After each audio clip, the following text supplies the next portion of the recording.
All right, everybody. Welcome to another week of the Safety Extreme podcast. This is for the week of May 23rd, 2021. Each week we discuss game design and industry topics. I am, of course, Josh Bycer from GameWisdom.com. And join me, my co host from Nexus Games, Sharky. Hello, everyone. Glad to be here for part two. For this week, we are continuing our discussion about character design and dialogue that we kind of went like a scattershot approach last week. And for this week's discussion, we're going to be talking more about coming up with good character designs, peaks and valleys in stories, as well as touching briefly on gamifying choices. And we're going to see how much of that we can get to for our talk tonight. Yeah, and a prerequisite of this is that we've already had a topic on both characterization, which is a lot of what good character design is, as well as we've talked briefly on gamifying choices in some ways. So those two sections will be shorter than the other. The main focus will probably be on peaks and valleys. And for those of you watching this live or recorded, if you have any suggestions for topics for future shows, please let us know. And as always, you'll find links to our respective social media and Discords in the descriptions of our videos. Yep. Be sure to lick the smash button and smash the like button and join everything. All the links are down in the description of both of our channels. All right. So, with that said, I guess, how do you want to start? Like, where should we begin for part two? I think we should start with one of the short ones, the bad versus good characters. All right. And you had a example that you wanted to use. So, when it comes to kind of good and bad characters, the video game industry is very different when we talk about other mediums, as part of the idea of interactivity is putting the player into that game or into that character. And one of the things that we see from a lot of games that try to use a first person perspective or, have the main character be like a cipher or POV is to make that character just almost non-existent in terms of their personality. And a good example of this very recent would be Ethan from Resident Evil 8. A bad example. Good bad example. And good at being a bad example. And Ethan, in terms of he's had two games, probably we could argue, like 15 to 20 hours of character development. And all we really know about this guy is that he really needs to wear some gloves. Oh, and he cares about his daughter. That's pretty much like the only two things we really know about him. Well, he's a mold. Oh, spoiler alert. Spoiler again. It's not very much characterization there.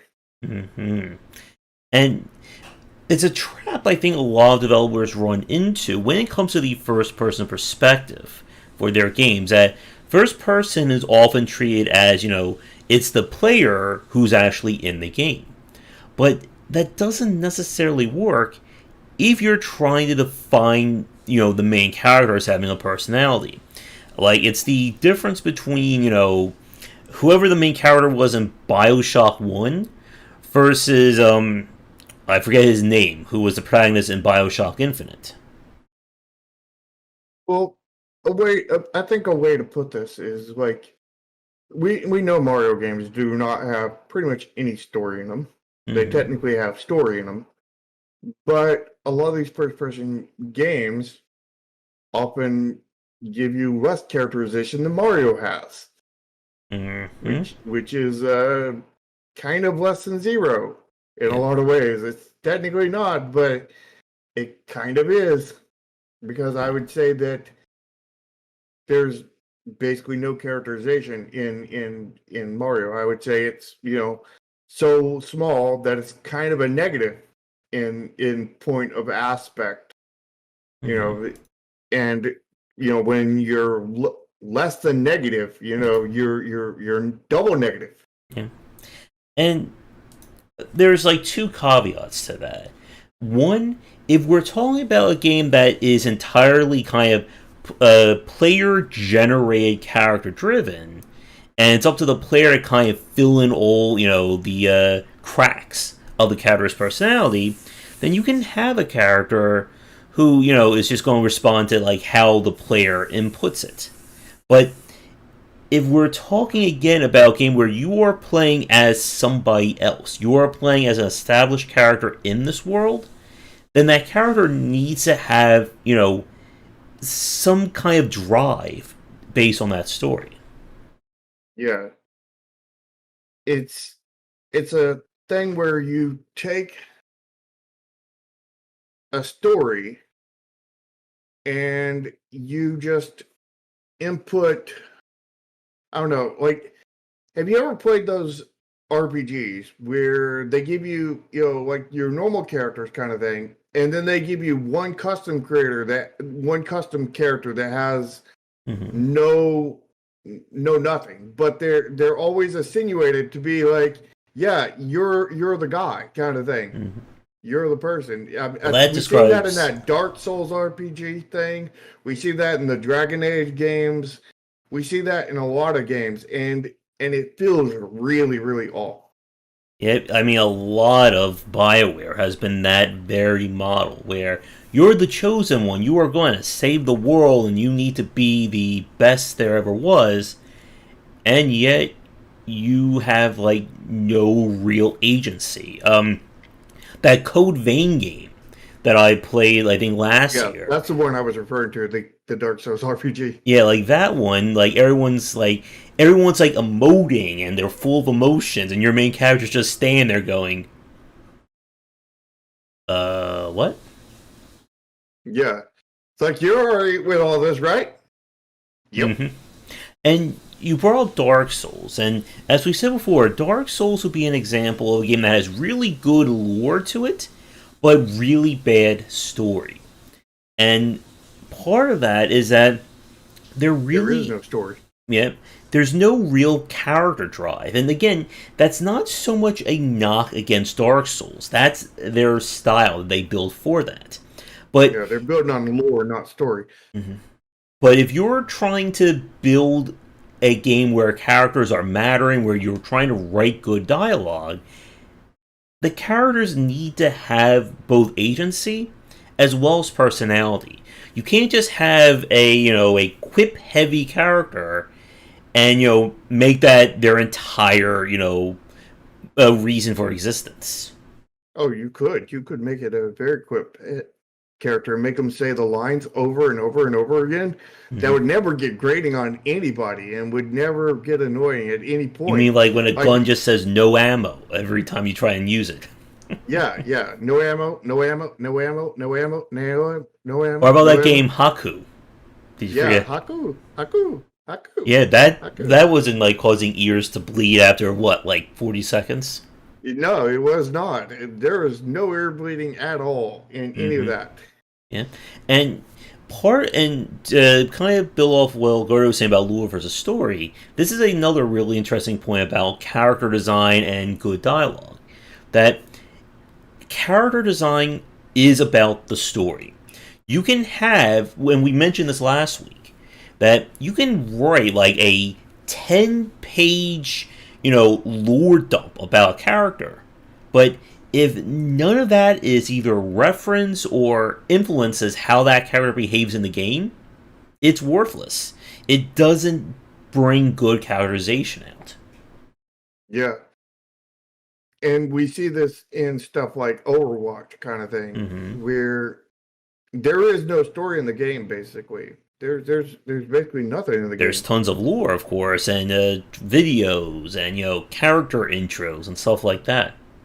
But all this quote unquote story takes Mm-hmm. place in the outside of the game stuff. Mm-hmm. On their Twitter, on their Facebook, on their Yeah. YouTube channel, all those places, kind of thing, is where it takes place, and you can't count that as part of the game. No, you cannot. And it's also sort of tacked on, kind of thing. But putting story into a multiplayer game is very, very hard. And I know basically nothing about that, considering how I'm doing that very thing. Actually, I do know a lot about it, but And like to build off of that with a game like Overwatch, this is one of the traps you have to worry about as a developer, even as fans, because people will latch on to lore in games. There's a lot of people who love Overwatch, saying it has an amazing story and they love these characters, but that is still not a good story. Like they basically copied Team Fortress in that regard. Team Fortress also does that they have very crazy cutscenes and meet the team videos, but none of that matters in the game. And I think Valve is fine with that. But you can't prop your game up as a bastion, no pun intended, with Bastion and Overwatch, of a great story when all you're really doing is running around capturing the flag and having somebody yell at you because you got killed and you cost your team the game. Hey, Soren. yeah, you got to be very careful. I mean, like, you got to, if you're building your game around story, you better be sure that your character is involved in that story. And I don't just mean with yups, and whatnot, or, you know, Don't forget the cry of pain, that one that you have to put in for every character in RPG. How do they sound when they get hurt? Ah, ooh, ah. There we go. There's my portfolio for being the next voice actor right there.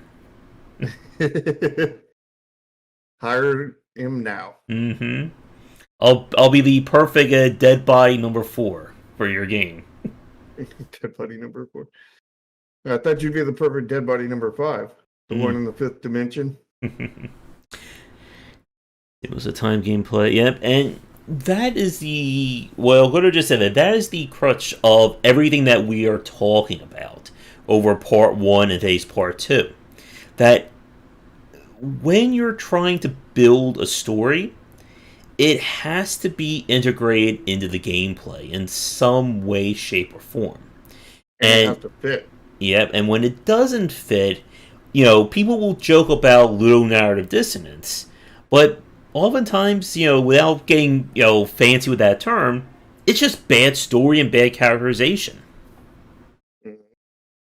And yeah, like the Tomb Raider remakes, I really don't like the stories of those games. And it's one of those things that we've seen as video games have been trying to copy Hollywood. And this was a comment, I think Amir brought this up on last week's show, that you really, in a lot of cases, can't have it both ways.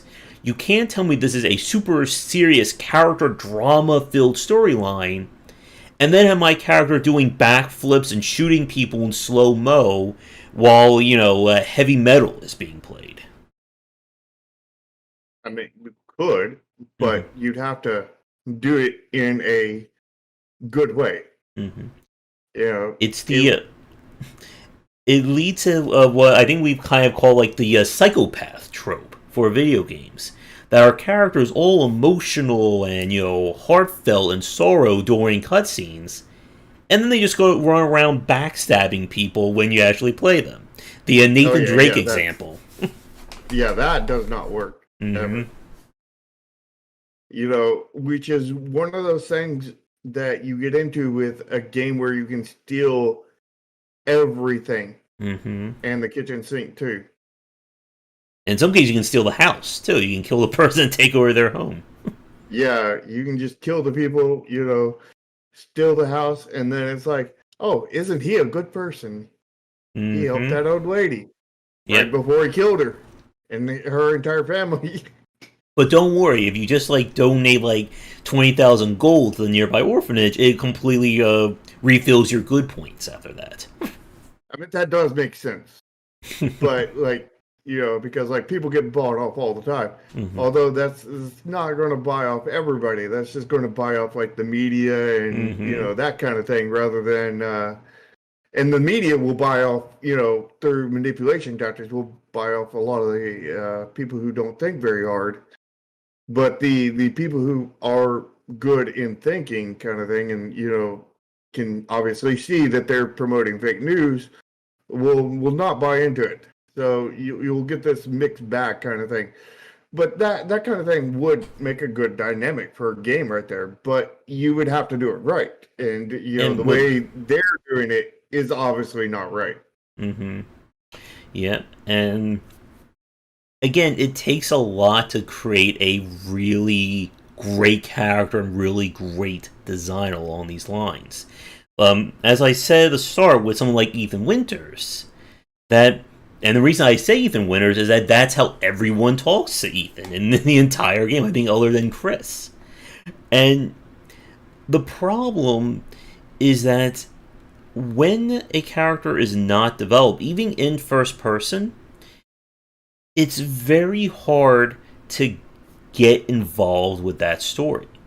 And you see this in games, and this may actually be a segue into talking about creating like interesting villain design. But you see this in games where there's so much of a focus on making the bad guy. And Resident Evil has definitely been a proof positive example of that. When people are more recognizable with the Baker family and Giant Vampire Lady than they probably are with any of the main characters in Resident Evil 7 and 8. Yeah, I mean, would you rather, learn about a guy who there's nothing to him besides he gets his hands mutilated all the time? Or would you rather learn about this giant vampire lady girl that is going to step on you? With 3 daughters who also try and kill you as well. Step on you. Sure. But before we talk about kind of bad characters, or creating interesting villains, I should say, anything regarding this point about writing interesting characters, or do you have an example for this part, Shark? Well, I mean, writing interesting characters a really tricky thing because basically depends, ask a lawyer Mm-hmm. kind of thing. But you need to make sure that they're tied into the story in a proper way, and all these points that we've already covered. And you need to make sure that the story itself is interesting. Mm-hmm. Which we'll get into that in next segment when we talk about peaks and valleys of the story. Mm-hmm. And other than that, I don't think there's really that many hard rules in making a character interesting. Yeah. But there are a lot of things you need to do to ensure that, but it depends on the story to how you integrate it, because like the way you make a good, interesting character in like a RPG where you're trying to save the world is very, very different than, when you're trying to make a story for, I don't know, let's say a visual novel where you're trying to find out, who you're going to date. And it's very, very different than, a horror game where the emphasis is on scaring the player and not really, you still want to have that character development if you're going for if you're going for a story.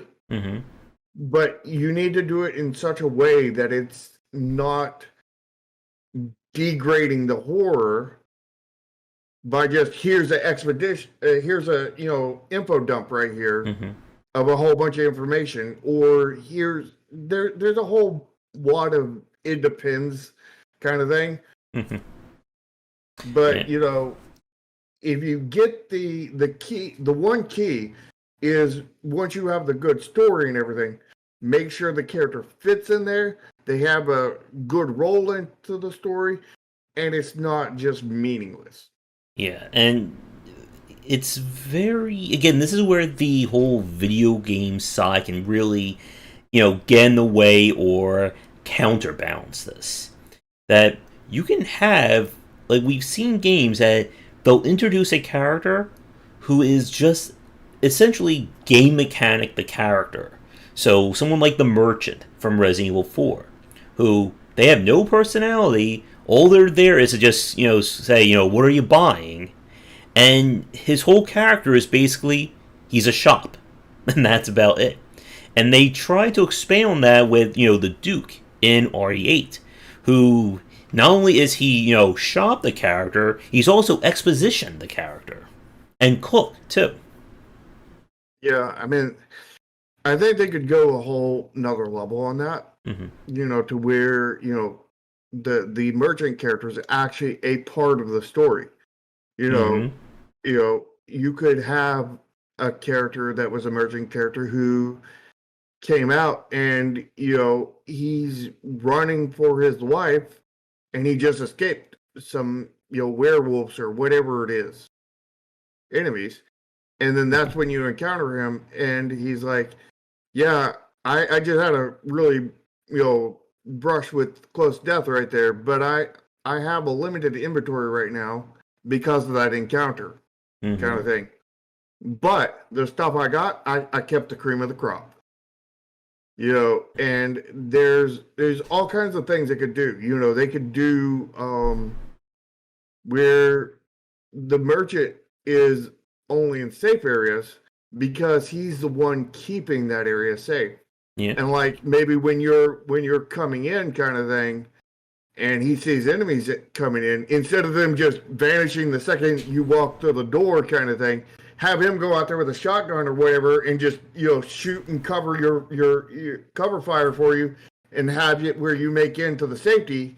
And then your character gets in there and your character's like, thanks for saving my butt back there. It's like, no problem. That'll cost you $20. I gotta replace those shotgun rounds. Kind of. Yeah.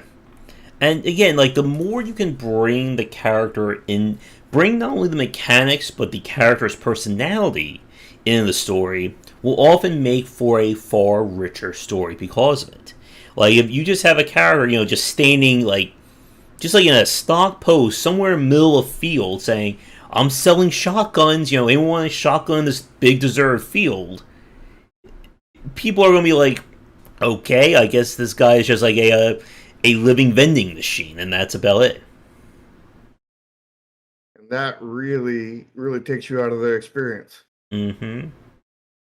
And when we talk about, coming up with interesting characters, the villain aspect of it is often one of the trickier parts, because we've seen villain designs, I think, in two ways.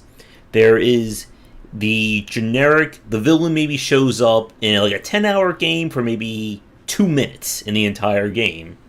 And then you have kind of the ongoing antagonists.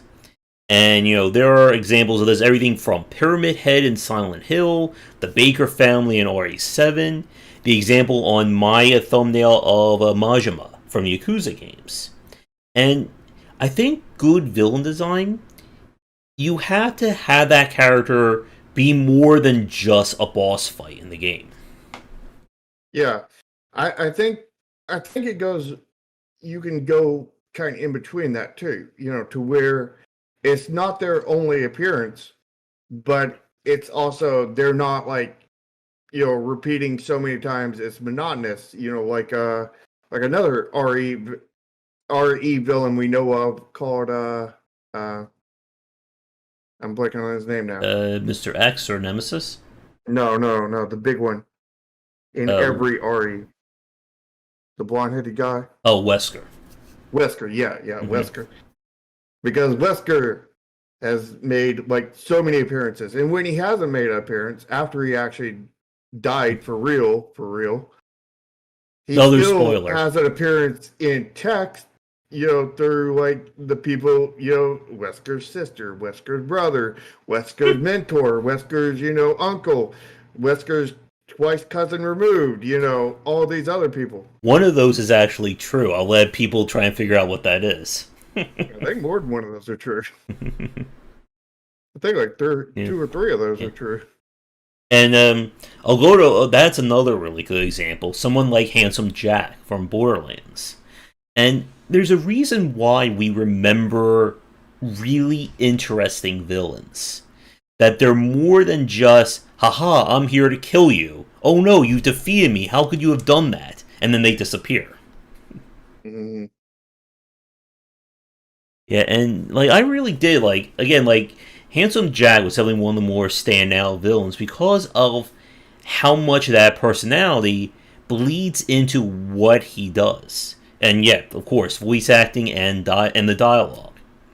Yeah, voice acting can also ruin it too. Mm-hmm.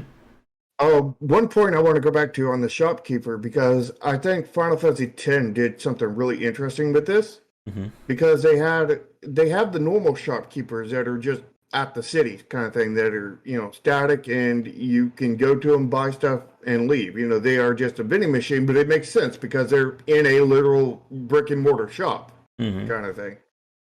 And you would expect that kind of thing, even in real life kind of thing, of being a vending machine to a certain point. When you go to Walmart, you don't go there to have a conversation with the woman at the checkout. You go there to get a vending machine stuff out of it, kind of thing. Where, in Final Fantasy X, not only did they have that character, but they had a roaming character that roamed with you on your travels, sort of like the guy in Resident Evil, to where, he'll show up in random places as you go along. And the way they did that is, I can't remember the full details, but I remember he was on his travels to basically become basically the best merchant he could. And in terms, he's going to different areas to collect different things, kind of thing. And so he's kind of doing this world tour of collecting different things from different areas and stocking up on items so that he can have like the ultimate shop kind of thing. And he's carrying a wagon thing with him, kind of techie, kind of not, Mm-hmm. but and he's going in general the same path as you, because you're traveling on a chain of islands, and of course there's ways to differentiate splits and everything, but in general they're a chain, not a glob kind of thing. So it's natural to run into them here and there if you're working your way through kind of Yeah. thing. So you run through, and he helps you, well, he sets up shop, and he actually has lines that he gives you, not only shop lines, but he actually delivers like storylines, like that was a crazy fight up there. I Mm-hmm. hope you guys are all right, or there's this mysterious thing going on in this area, and I'm not so sure I want to cross this area because things are There's not been right kind of thing. And they just really, he in builds on top of everything else, if he's not the start of everything else, Mhm. kind of thing. And I'm trying to remember that there was a game that I played where every time you ran into like the same merchant that they would have custom or personalized dialogue for whatever area they're in. So like it was like a bright and sunny day, they're like, it's so nice and peaceful here. Or like if you're in like a spider infested cave, they're like, hurry up, I don't want to be in here much longer. I can't remember the name of the game because I know they've done that in a lot of ARPGs. yeah, but this guy's goes way deeper than that, And because he actually gives out quests, and talks about story and lore and everything else. And he's talking about things that the other NPCs in that area are talking about, if there mhm, are any. yeah. He may be the only one talking about it kind of thing, and being your only NPC to talk to at that point. So Mhm, instead of just having a random NPC standing out in the middle of nowhere, it makes sense that the roaming shop guy that's going around collecting mhm. the items, that is going along the same path, is somebody that you run into along the way. And Yeah. he's like, yeah, I've heard rumors about the top of this mountain. At the top of this mountain, And is bad stuff kind of thing. mhm. And to Algora's point about Bioshock, I think that is another aspect around, characterization and good storytelling when it comes to villains. Is that part of the problem is that there's only two ways you interact with a villain in any kind of game. You either have them, gloat and monologue to you, or you fight them. And a lot of developers, unfortunately, and again, it's another very hard point, how do you come up with an interesting fight to match an interesting character?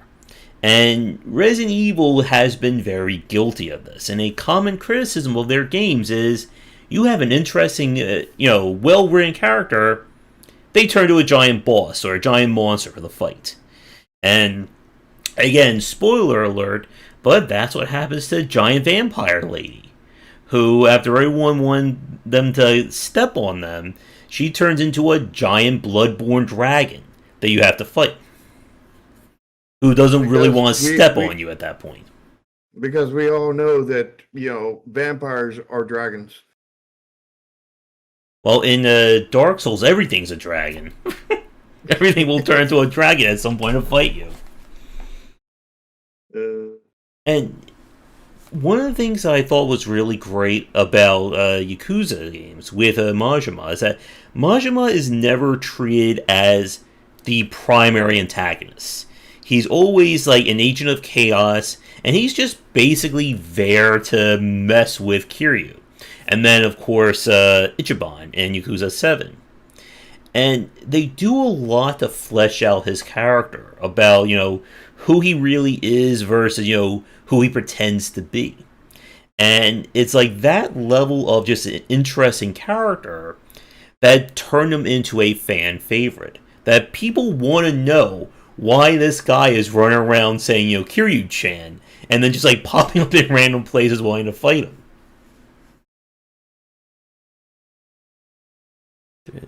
I never did play Far Cry 3, although I have heard that, I forget his name too, the villain of Far Cry, there was another standout example. Yeah.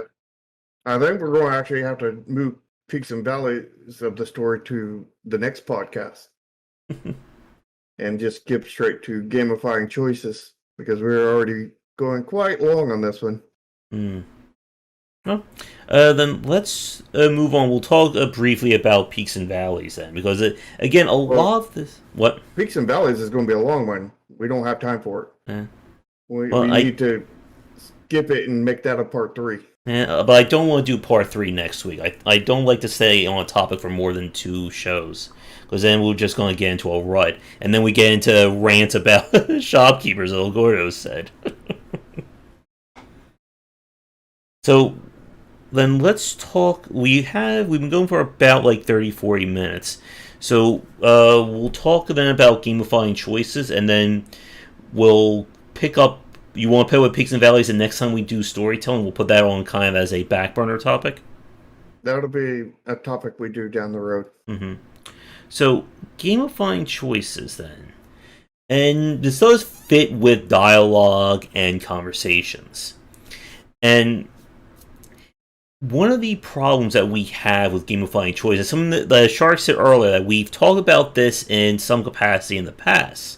And a big example would have been, of course, the BioWare Telltale route, where choices matter, but not really. Or, yes, your choices matter, but only 1 out of the 50 is actually going to be factored into the ending of your game. Your choices only matter all the way up until the end of the game, but the end of the game, choices don't matter. Except for one. Maybe, instead of your character wearing a blue shirt, they wear a red shirt during the final cutscene. Well, we all know what happens when you wear a red shirt. And or a stormtrooper outfit. And trying to gamify choice is something that a lot of people, I feel, think that it's very easy to do, but it is the complete opposite. And when I've spoken to like adventure game developers, like Dave Gilbert, Mark Yolim, I completely put his last name, from Strangeland, and basically anyone who writes characters, anytime you create a choice in a game, you are creating a permutation. And the more permutations you have, the harder it becomes to tell a cohesive story. Because you have to keep track of all those choices. And if you really do say that every choice matters, then you're going to have like a giant spreadsheet of, okay, player chose choice 5 in dialogue 6, and then that's going to be referenced in, this section. And it will probably drive a few people crazy if they try and do every choice along those lines. Yeah. And it's hard to do right, and it's very easy to do wrong. We've seen many bad examples. Think about any game that has choice in it. It's pretty safe to say it's probably a bad choice, bad method, because most of the ones that are out there are bad. Yep, There's a few exceptions to that, but most of them that are out there are bad examples. Yet an infamous, pun intended, example is from Infamous, the game, where you have to choose between saving your wife or saving doctors who have the cure. But the problem is that regardless of what choice you choose, your wife dies. If you try and save the wife, you learn, oh no, that character was actually a double, and your wife was in the other building that blew up. But then if you go the other way and you save the doctors, oh no, the other building had your wife in it all along. So you're damned if you do, damned if you don't. You know what this reminds me of? This reminds me of that first Batman remake movie, to where he went to save his girlfriend, or his childhood friend, girlfriend thing, and Joker had actually put Harley at that site, so he ended up half saving Harley, and the other half became Two-Face. Yeah. Where, if Batman had made the other choice, Joker would have had the girlfriend in the other building, and you would have still half saved Harley, kind of thing.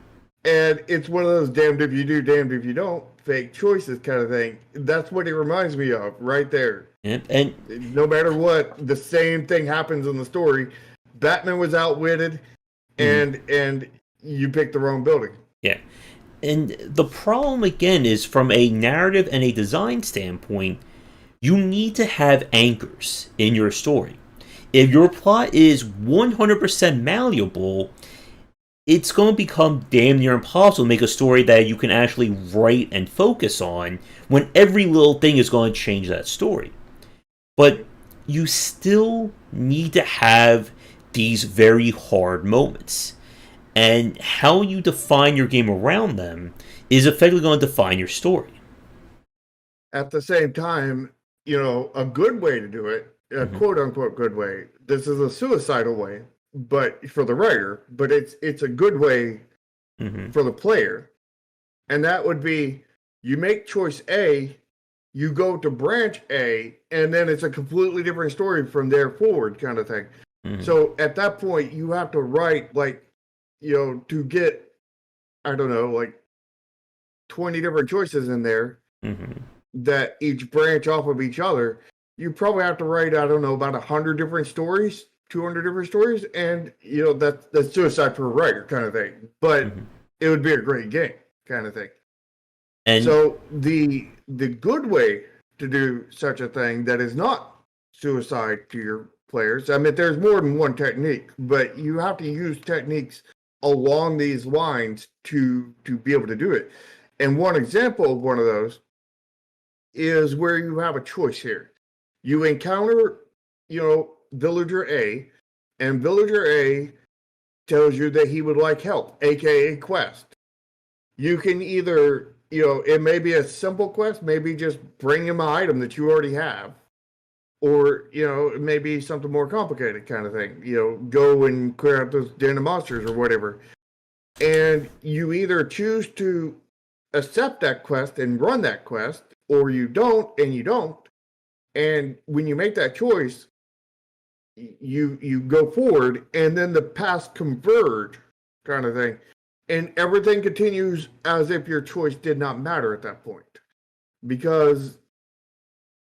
And then later you get to another town, and this is where your paths diverge again.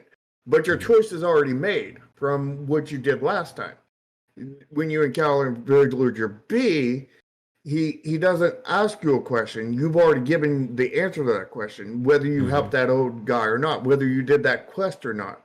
Yeah. And he says, well, since you helped the guy, I'm going to help you by, this big obstacle in your way. I'm going to give you an easy way around it, kind of thing. Or you didn't help that guy, so you're really going to have to help me, kind of thing. And then you go on this quest for him. Since you didn't do the quest for the first one, you have to do the quest for the second one.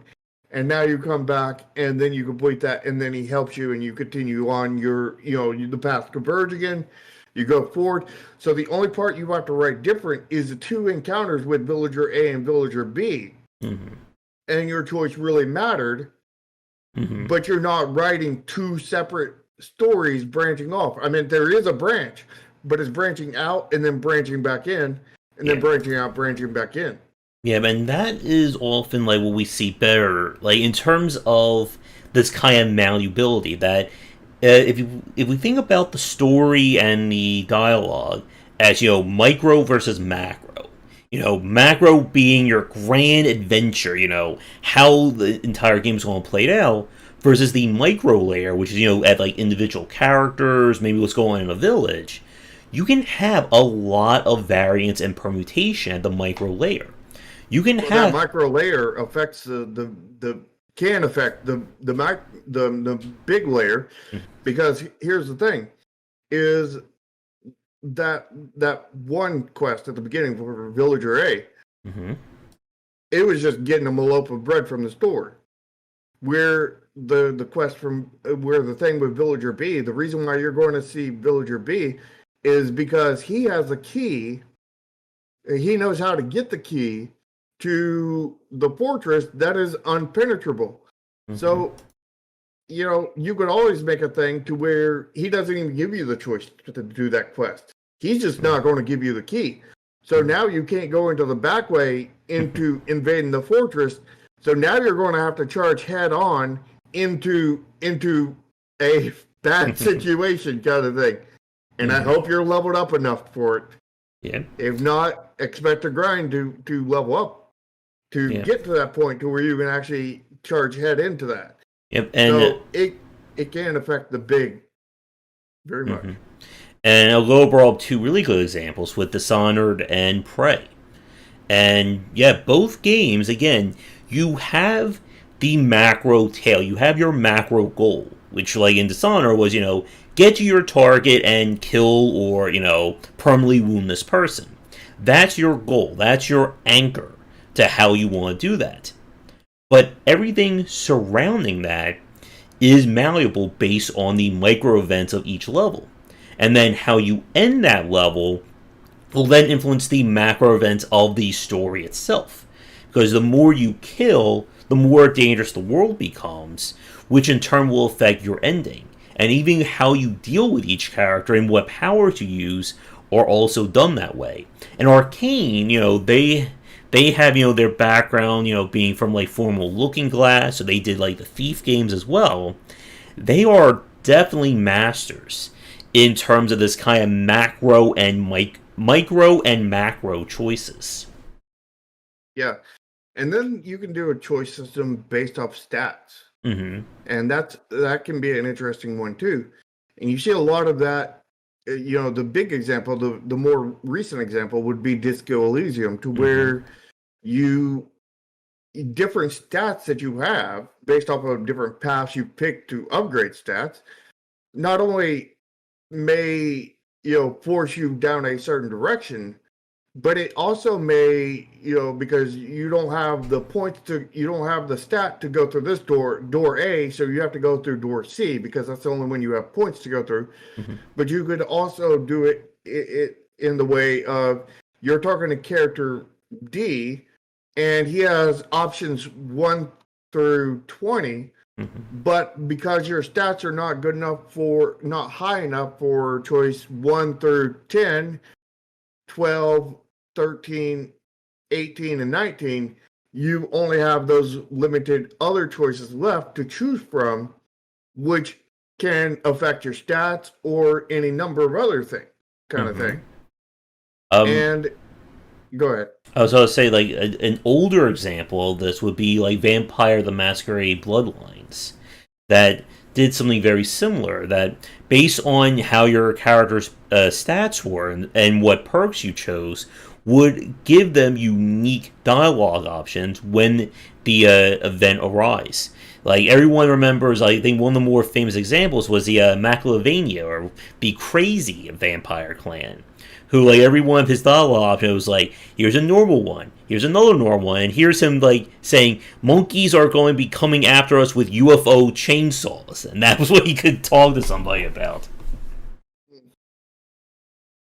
And you can also do a stat-based thing based off of item collection. Mm-hmm. Final Fantasy VII did something similar to this, to where they got to a point where you had to sneak into Don Corleone's mansion kind of thing, and you had to make Cloud look like a girl. And based off of how many pieces of clothing and the level, the quote unquote levels of the pieces of clothing that you got, to depending on how well that mission went, which depended on which changed the outcome ever so slightly. But like they could have made that outcome change quite a bit. They could have made it where because of it, Cloud never ends up in the party and you have to meet up later kind of thing. And then you have to go through that whole dungeon with just Tifa and Eris kind of thing. And then it becomes really, really hard at that rate, whether, when Cloud's with them, it becomes easy because you got 3 characters versus 2, Yeah. And yeah, until Goro's comment about the song, I think that's another very interesting thing about like really good choices, that it's never really like black and white. And one of the things I really like about the song too is when you run to that character in the crazy mansion, you have to choose between either destroying his intelligence or... Okay. Alright, OBS is back. I don't know how much of that got cut on my side, but let me just repeat it. That one of the things that was really great about the Dishonored examples is when you run to the guy in the mansion, you choose between either destroying his intelligence or killing him. That a good choice is never black and white. That, it's always the good option or always the bad option. You really want somebody to kind of like struggle to decide what they want out of these things. And that is, I think, that's kind of takes me to this point that I wanted to bring up about gamifying choices. To Shark's example, what he just said about Final Fantasy VII, and about having like different qualities of clothing that would affect, how Cloud would get through that section. One of the always troublesome parts about gamifying choice is when it has a mechanic weight to it. Like, to your other example, you help the guy in Town A, that lets you skip a hard quest in Town B. The problem I think a lot of people have with this is that video games for a lot of people are inherently min-max. If I know the best route of the game is, be a jerk to this guy, help this one, kill this one, get this one the life-saving medicine they need to live, a lot of people are going to disregard your story if it means, having the best, most optimal route. And it's something it's something that's always in the back of your mind when you are tying choice to mechanics. Well, the other side of that is when people are not taking routes, and or just trying to get all the routes kind of thing. Because you want to do this in a game that's more, I guess, more exploration than min-max. You don't want to lock behind a really mega weapon behind there. Yeah. And also I'm sorry, time check, it is 5:45. So do you want to go for like another 15, 20 minutes? Yeah. Okay. So you don't want to do any kind of equipment behind these quests. You want to more lock behind the difficulty or the particular challenge or something like that. It doesn't have to be that. I mean, they could be just both easy quests kind of thing. But or you could have the first one be hard and first one, the second one be easy, kind of thing. Or you could just have like them both be kind of a small thing.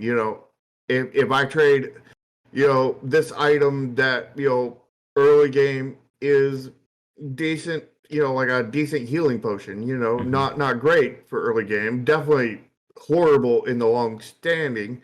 If I give him that healing potion, then later on, his friend will give me a better healing potion that is again middling when I get it, kind of Yeah. thing. So it's the same. It's like depositing it into the bank for interest to just catch up with you, kind of thing, and Mm-hmm. just be even with you at a different spot because you know you don't want to give them an item, whether it's good Mm-hmm. or bad, and then give them something god tier later. You want to Yeah. give them, if you're going to give them an item, give them something they could get anyway. You Mm-hmm. know, just more of it, kind of thing. And the thing is in most of these games, they're not quote unquote run based kind of thing. Mm-hmm. They're at least you don't want to put it. I think a system like this into a game that's run based. You wouldn't want to put something like this into a roguelike or something like that. Mm-hmm. I mean, you might put a little bit in there to just give the story a variance, but not like anything item wise. Mm-hmm. You'd want to definitely stay away from that on anything run based, like a roguelike or something like that. But Yeah. like most of these games that this is good for are like very, very story based games, like an RPG kind of thing. Mm-hmm. And in that, people aren't necessarily looking to min max. Mm-hmm. They're more looking to gotta catch them all. Mm-hmm. And to Enigma. Algoro's comment about having choice either locked out or if you can do everything, that's not really a choice. That again gets back to this idea of false choices I've spoken about in many different posts and videos. That if a choice is so good that it makes no sense never to take it, that would be an example of a false choice. Or if a choice is so bad that there's never a reason to take it, or there's never a reason that you should ever have it, you really want to avoid those extremes. Again, you have to be safely extreme with your choices. Yeah. But you know, it can be that can be obfuscated a bit by not telling you what the reward will be. Mm. Because, all the choices could technically be bad choices. Do you want to give do you want to give villager A your potion that is not really important to you, but it's not unimportant either? Mm-hmm. Or do you want to give them a really good thing, or do you want to give them do a quest that takes time? And like you don't tell them what the rewards are for each of them. You just tell them which one of these things do you want to do, kind of Mm-hmm. thing, to get past this section. And And they make a choice, and then when they come up to villager B in the next city or two cities, or maybe even just up the road, in another house, that's when you get your payoff. And even if it is a clear good choice and a clear bad choice, mm-hmm. you won't know about it until you get there, unless you're going back and looking at strategy guides. In which case, let people do what they want to do. Yeah. And I think to Algoro's comment about the obstacles removed, the method reflects on the consequences. I think that's one of the things that Disco Elysium does really well. Because Disco Elysium is not a mechanic based game. It's essentially, the world's biggest choose your own adventure title. And what they do really well is because there is no gameplay reflection on your choices, it all comes down to, again, consequences of your actions. If your Well, goal. I would say there is gameplay because your choices are the gameplay. and they do manipulate the stats, and your stats are, a reflection of that gameplay. Yeah, but from a mechanic driven standpoint, the player is not being given, new abilities that lets them actually interact with this world more. It's all about, again, the layers of your personality, which in turn will influence what you can and can't do. And your options in this game are entirely stat driven. The game makes, no bones about it. They're not even going to try and lie and say, if you click this button faster, your character will do something better. No, it's all stat driven. So your goals are reflected by your actions as well as what your method is. If your goal is to, lay in the hotel, pay off your tab. If you, how you do that is entirely up to you. Do you want to do it the honorable route? Do you have the personality for the honorable route? You could go that way. If you want to be super cop and yell at people and take bribes, you can do that as well. How the how the goal is achieved is entirely up to you. But the consequence of that goal is going to be reflected in the story going forward. Yep. A really good example that I always like to turn to was be from the first Witcher. And in the Witcher game, a lot of your choices are defined by who you side with at specific avenues. And like what I was saying earlier about false story choices and if one choice is inherently better or worse.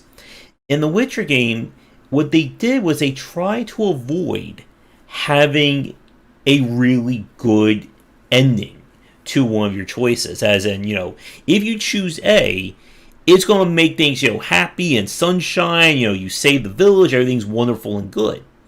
What usually ends up happening is that you make a choice, and yes, you did something nice, and then you find out something horrible happened because of your choice down the line.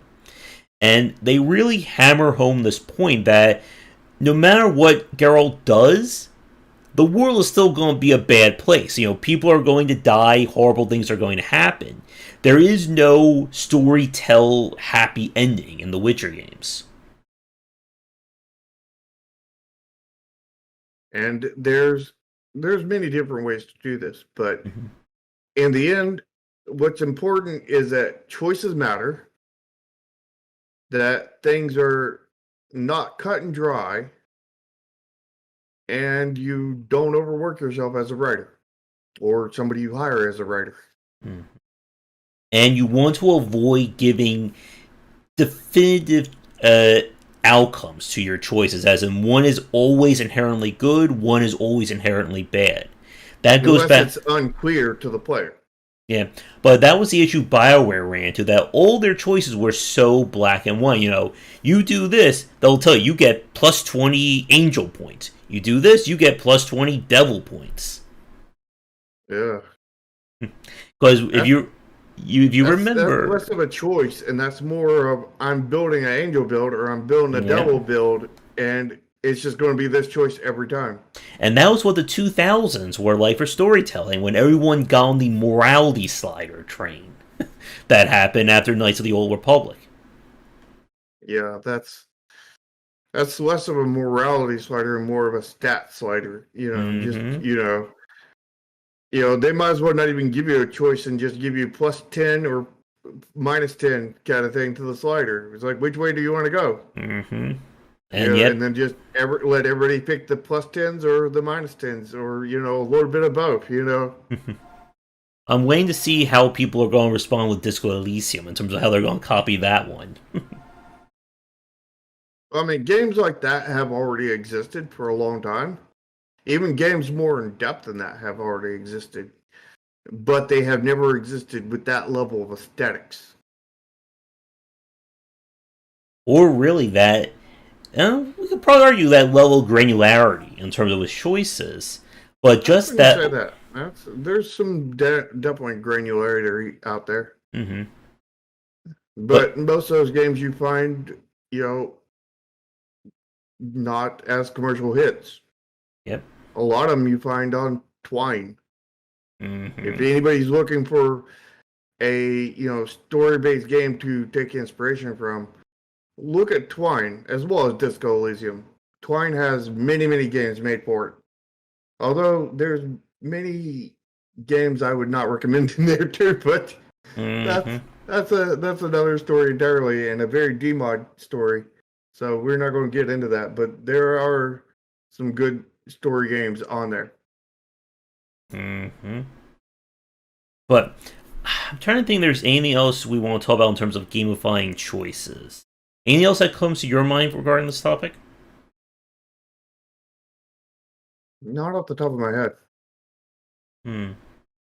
So I think to kind of summarize, you want your choices to matter, but you also want to give them space to breathe. It should not be binary good, binary bad. And the more you can kind of, as Shark said, obscure the results. You don't want the player to know exactly, if I do this quest, so and so will love me and give me a free item. If I don't do this, so and so will hate me and then I'll be forced to do a dungeon. You want the story to kind of evolve based on the choices.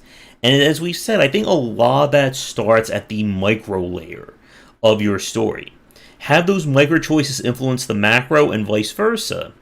But again, you don't want to be like, oh, because you didn't give a Tiny Tim a coin in your first 20 minutes of playing the game, that your character is then shot 80 hours into your game. Oh yeah, you definitely don't want that. Now then, if you took Tiny Tim out in the back and you killed him, then maybe, yeah. But you probably want that to happen more before hour 80. You probably want that to be hour 5 or something, hour 3 or something like that. Because if you took him back there and killed him, yeah, somebody's going to come after you. Probably.